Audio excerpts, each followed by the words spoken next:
Bem-vindo ao programa Bíblia Responde. Para nós é um prazer, uma alegria, uma satisfação ter você aqui conosco na nossa programação. Queremos aí deixar um recadinho para você na nossa 30ª edição. Estamos chegando aí à 30ª edição e nessa próxima 30ª edição nós vamos estar em um novo dia e um novo horário. A partir das quartas-feiras, às 9 da manhã, vai aí ao ar o nosso programa Bíblia Responde. Então, se inscreve no nosso canal, ative as notificações para que quando houver um vídeo novo, você possa ser notificado. E hoje nós vamos aqui continuar a nossa programação para nos ajudar a responder várias perguntas que nos foram enviadas conosco nessa manhã. Pastor João Carlos, Pastor João, muito bom dia.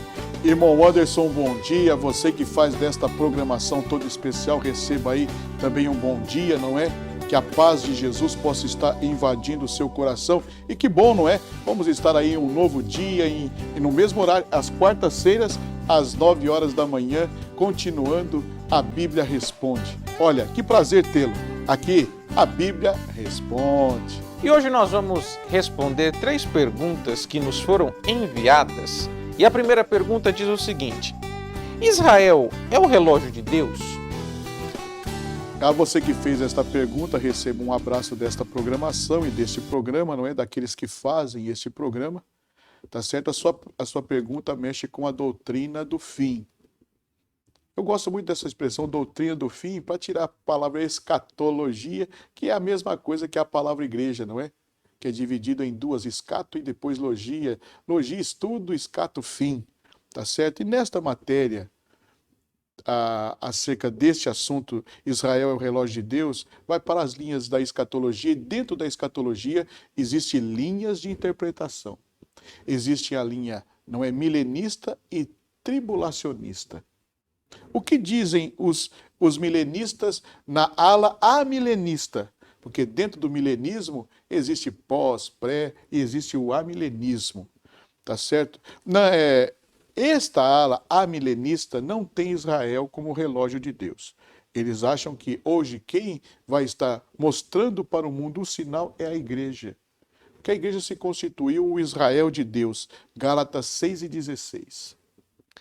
E a todos quanto andarem de conformidade com esta regra, paz e misericórdia sejam sobre eles e sobre o Israel de Deus. Isso, todos que andarem conforme essa regra, Paulo está dizendo aí a questão da circuncisão, tá certo? E questão judaica. Então, todos que andarem segundo essa regra se tornam, não é, o Israel de Deus. E dentro desse, a igreja. Então, o amilenismo diz que Israel não é o relógio de Deus. E que tudo aquilo que hoje se transparece como revelação da volta de Jesus está sendo falado pela igreja. A igreja também tem a sua maneira, não é? O amor de muitos vai se esfriar, tá certo? Outro grande sinal é o abandono, é o deixar a fé. Então existem, na verdade, sinais tanto da igreja, mas Israel também é um sinal para aqueles que olham para as Escrituras. Dentro da questão tribulacionista, não é? Existem vários segmentos e existe o pré-tribulacionista, que é o que nós professamos. Nós cremos no milênio literal, tá certo? Nós cremos que a igreja vai ser arrebatada antes da grande tribulação. Esta é a nossa maneira de ver e interpretar as Escrituras. E quando olhamos para Israel, nós utilizamos a figura da figueira. Então, utilizamos a questão figurada para mostrar às pessoas que Israel é o relógio de Deus. Tá certo? E isso está em Mateus 24:32. Aprendei, pois, a parábola da figueira. Quando já os seus ramos se renovam e as folhas brotam, sabei que está próximo o verão. Tá certo? Vamos juntar esse versículo, o profeta Abacuque, capítulo 3, versículo 17. Ainda que a figueira não floresça, nem haja fruto na vide, o produto da oliveira minta e os campos não produzam mantimento, e as ovelhas sejam arrebatadas do aprisco, e nos currais não haja gado. Então, por que para nós, pré-tribulacionistas, Israel é o relógio de Deus? Porque Israel se faz figurar pela figueira. Tá certo? E esta figueira, que é a nação de Israel, que para nós é o relógio de Deus, ela floresceu. No ano de 1947, lá na ONU, na Organização Mundial das Nações, não é? Foi feita esta reunião e havia um delegado brasileiro chamado Oswaldo Aranha, que começou desde 1947, junto com as delegações de vários países, tornar real Israel como nação. Isso foi concluído em 1948. Então, observe, ali nasceu a nação. Então, a figueira floresceu. E este é um sinal. E Jesus diz assim, olhai para a figueira. Quando ela começa a dar suas folhas, abre, já está próximo o verão, o tempo da vossa redenção. Saiba que o ano não começa como nós aqui em janeiro. O ano, Anderson, começa pelas estações. E a primeira estação do ano chama-se primavera. Aqui a primavera no mês de setembro, não é? Por isso que já diz a palavra prima. Tudo começa ali. Por que primavera? Porque na virada da Terra, não é o nosso hemisfério, ele vai ficando mais próximo do Sol. E esses raios primeiros do Sol vai rompendo as moléculas de gelo, vai rompendo as moléculas da geada. E neste calor, as folhas vão nascendo, a grama vai ficando mais verde, as folhas vão se fazendo botão, se desabrochando. Amém? Por isso, para nós, Israel é o relógio de Deus. Porque a figueira floresceu. E tudo que passa lá, no sentido, olhando para as Escrituras, vai declarando que Jesus está mais perto. Amém? Deus te abençoe. Muito obrigado por essa pergunta. E nós vamos para a nossa segunda pergunta de hoje, que diz o seguinte: o que falta para Jesus voltar? Uma coisa é certíssima nessa pergunta, você que fez, receba um abração. Pode ser que seja até a mesma pessoa, porque essas perguntas estão interligadas, tá certo? O que falta para Jesus voltar? Uma coisa é certa, ele vai voltar. João capítulo 14, versículo 3. E quando eu for e vos preparar lugar, voltarei e vos receberei para mim mesmo, para que onde eu estou, estejais vós também. Quando ele vai voltar? Vamos ler Mateus 24 e 36. Mas a respeito daquele dia e hora, ninguém sabe, nem os anjos do céu, nem o Filho, senão o Pai. O que falta para Jesus voltar, tá certo? Uma coisa é certa, ele vai voltar. Ele já deixou assim, ó, ninguém sabe a hora que ele vai voltar. É claro que Jesus sabe, não é? Apocalipse 1:1. Revelação de Jesus Cristo que Deus lhe deu para mostrar aos seus servos as coisas que em breve devem acontecer, e que enviando por meio do seu anjo notificou ao seu servo João. Então a revelação do Apocalipse, a palavra Apocalipse, a revelação de Jesus, que deu agora a conhecer o que vai acontecer. Então Jesus tem ciência, tá certo? E agora, e cada crente, eu já estou mudando aqui o aspecto da pergunta, tá certo? O que falta para Jesus voltar? Se você fazer uma leitura assim, até a igreja primitiva já sentia que era tempo de Jesus voltar. Não foi essa palavra, não é escrita lá no livro de Hebreus? Falta um pouquinho de tempo que há de vir, virá e não tardará. Até eles já estavam sentindo a presença da volta de Jesus, pela perseguição, pelas lutas que estavam passando. Agora, o que eu devo, como crente, fazer para que Jesus volte? O que devo de estar fazendo para que Jesus volte? Mateus 24, 43. Mas considerai isto: se o pai de família soubesse a hora que viria o ladrão, vigiaria e não deixaria que fosse arrombada a sua casa. Para que Jesus volte, eu tenho que estar vigiando. Vigiando. Segunda coisa, 1 Coríntios capítulo 11, versículo 26. Porque todas as vezes que comerdes deste pão e beberdes deste cálice, anunciai a morte do Senhor até que ele venha. Você sabe que tem muitos crentes que não valorizam a ceia e tocam a ceia por coisas banais. Banais. E não deveria de ser. Porque quando você participa da Santa Ceia, você está anunciando que ele venha. Então participe da ceia, porque é um sinal da igreja que Jesus está voltando. Tá certo? Vigiando. A terceira coisa, João 21, 22. Respondeu-lhe Jesus: se eu quero que ele permaneça até que eu venha, que te importa? Quanto a ti, segue-me. Amém? Então, o que falta para Jesus voltar? Desde a igreja primitiva já se esperava a sua volta. A grande questão não é o que falta, mas como eu estou para esta volta. Estou vigiando? Estou celebrando a ceia? Estou seguindo a Jesus? Olha, para mim não falta mais nada. Para mim ele já está voltando e ele pode voltar agora. Amém? Muito obrigado, Deus te abençoe. Valeu pela sua pergunta. Continuemos na presença de Jesus. E nós vamos para a nossa terceira e última pergunta de hoje, que diz o seguinte: a ansiedade é falta de fé? Como vencer isso? A você que nos fez essa pergunta, esse é um problema que está assolando, não só no Brasil, no mundo inteiro, a tristeza, a falta de perspectiva, tá certo? Sonhos não realizados, vontades não alcançadas, projetos abandonados. Isso faz com que a gente fique ansioso. A psicologia, quando trata a questão da ansiedade, ela diz que é uma coisa que todos os seres têm e serve a ansiedade como um sentido de proteção do ser. Mas a ansiedade, quando ela se transforma num transtorno, ela é muito problemática. Então, ansiedade. Ansiedade é um estado mental natural e útil para nos alertar de um perigo. Jesus, quando fala sobre ansiedade, Mateus 6:25. Por isso vos digo, não andeis ansiosos pela vossa vida, quanto ao que haveis de comer ou beber, nem pelo vosso corpo, quanto à haveis de vestir.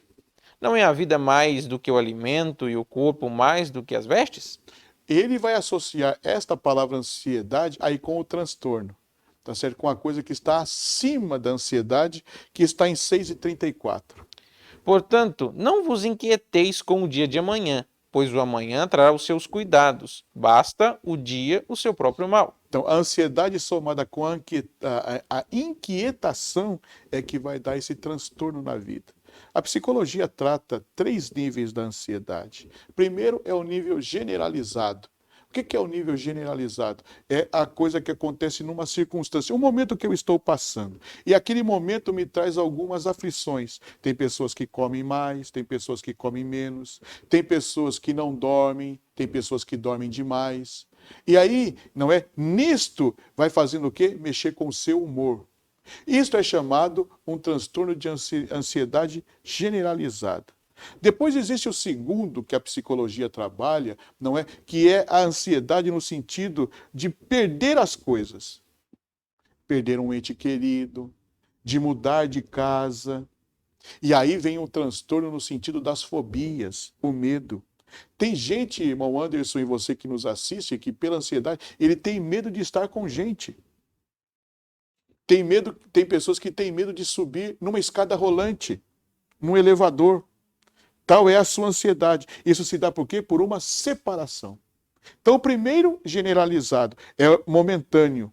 O segundo, causado por uma separação, a perca de um ente querido. Nesta pandemia, tem muita gente sofrendo com ansiedade. A mudança não é de lugar. Por quê? Porque deixou de estar naquele lugar familiarizado.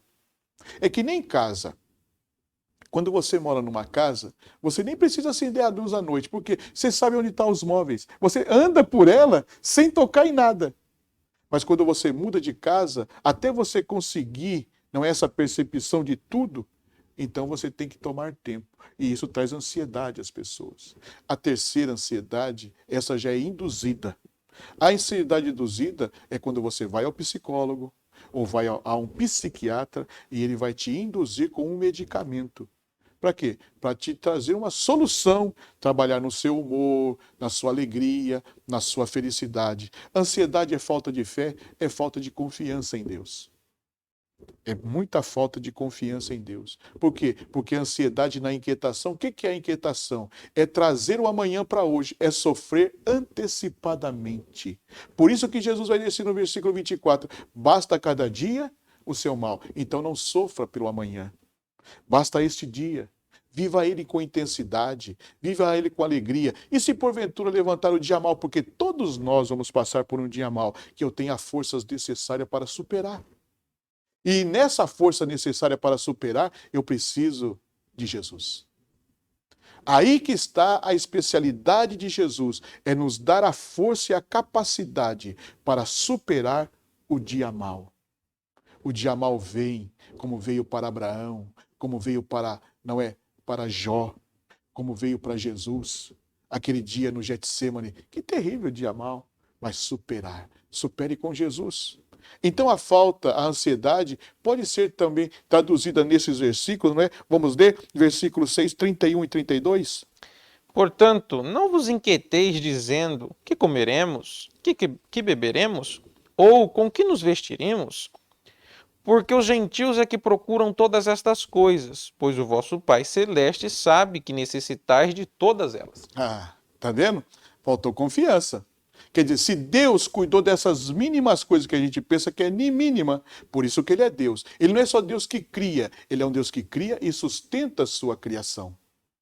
Isso é lindo em Deus, hein? Quer dizer, quando o passarinho pia, Deus já lhe proveu o alimento. Ele é um Deus que sustenta essa mínima e você não é muito mais do que isso? Então faltou confiança. Agora você faz como vencer isto? Ter confiança em Deus, que Ele vai suprir a tua necessidade. Precisa se aproximar de Deus. Agora Jesus, nesse capítulo 6, ele vai trabalhar algumas coisas que possam estar tocando a ansiedade. Primeiro, a questão dos olhos. Tá certo? 6:22. São os olhos a lâmpada do corpo. Se os teus olhos forem bons, todo o teu corpo será luminoso. Então saiba no que você está olhando, porque o olhar pode trazer cobiça, pode trazer inveja, pode trazer um desejo desenfreado, uma compra, um exagero.